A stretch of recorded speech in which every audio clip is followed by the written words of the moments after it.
Hi అండి అందరికీ, welcome to my channel. నేను మీ అషు వ్లాగ్స్ నుంచి మాట్లాడుతున్నాను. ఈరోజు మరో వీడియోతో మీ ముందుకైతే వచ్చేసాను. నేను అత్తయ్య గారు ఈరోజు మెహదీపట్నంలో ఉన్న రైతు బజార్కి అయితే వచ్చేసాము. స్కూల్స్ ఇంకా కాలేజెస్ స్టార్ట్ అవ్వడం వల్ల ఇంట్లో పచ్చడి నిల్వ ఉంటే బాగుంటుందని చెప్పేసి అత్తయ్యని అడిగితే అత్తయ్య నేను ఇద్దరము మామిడికాయలు తీసుకోవడానికి అని చెప్పేసి వచ్చాము. సో ఇప్పుడు మేము మామిడికాయలు ఉన్న చోటుకైతే వచ్చేసాము. అతను మాకు మామిడికాయలు అయితే చూపించాడు. కానీ ఆ మామిడికాయలో ఏవి ఎలా ఉంటాయి అన్న సంగతి మాకు తెలియదు. అతను ఒక ముక్క మాకు కోసి ఇవ్వడం జరిగింది. మేము తిని చూసాము. పుల్లగా ఉంటే బాగుంటుందని చెప్పేసి అత్తయ్య చెప్పింది. సో ఇలా మేము ఒక ముక్క తిని చూసి ఒక 20 కాయలను అయితే తీసుకున్నామండి. మా అత్తయ్య గారు పచ్చళ్ళు చాలా బాగా పెడతారండి, సంవత్సరం పచ్చళ్ళు. అందుకని అత్తయ్యతో పచ్చడి పెట్టించుకుందామని చెప్పేసి డిసైడ్ అయ్యి ఇక్కడికి రావడం జరిగింది. సో పచ్చట్లో కావాల్సిన చిన్నులపాయలు కూడా మేము తీసుకోవడం జరిగింది. చూస్తున్నారు కదా, ఇక్కడ వేరే వాళ్ళు కూడా ఇలా కాయలను తీసుకొని ముక్కలు కొట్టించుకుంటున్నారు. సో మేము కూడా అక్కడే ఒక అతని దగ్గర టబ్ అడిగి తీసుకొని మేము తీసుకున్న ముక్కలన్నీ అందులో వేసి ఒక వాటర్ బాటిల్ అయితే కొనుక్కోవడం జరిగింది.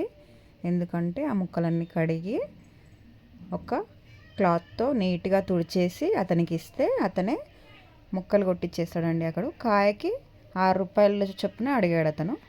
6 రూపాయలలాగా చెప్తే మేము 5 రూపాయలలాగా మాట్లాడి 20 కాయలకి 100 రూపాయలు అయితే ఇవ్వడం జరిగింది. సో ఇలా నీట్గా కడిగేసుకొని క్లాత్తో శుభ్రంగా తుడుచుకొని అతనికి ఇస్తే అతను ముక్కలు కొట్టించాడు.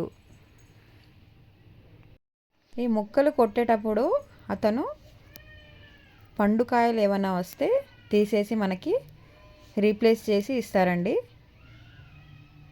చూసారుగా. సో ఇలా ముక్కలన్నీ కొట్టించేసుకొని ఇంటికైతే బయలుదేరడం జరిగింది.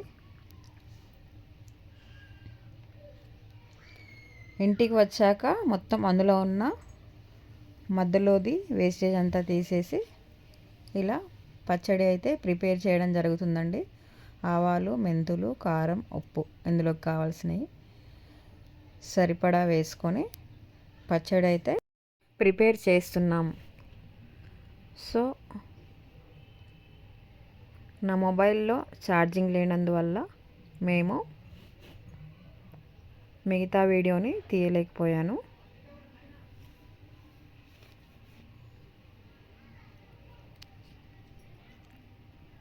సో దాంట్లో కావాల్సినవన్నీ ఇలా మిక్సీ పట్టేసుకొని ఆవాలు, మెంతులు, ఉప్పు, కారం, మామిడికాయ ముక్కలు అన్నీ సరిపడా కలిపేసుకొని ఒక బకెట్లోకి అయితే తీసుకొని పల్లీల నూనె తీసుకున్నామండి. 2 ప్యాకెట్స్ పల్లీల నూనె తీసుకొని అందులో సరిపడా వేసుకొని కలిపేసుకున్నాం.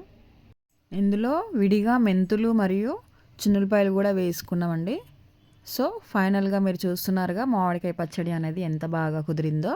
నా వీడియో మీకు నచ్చినట్టయితే సబ్స్క్రైబ్ చేసుకోండి.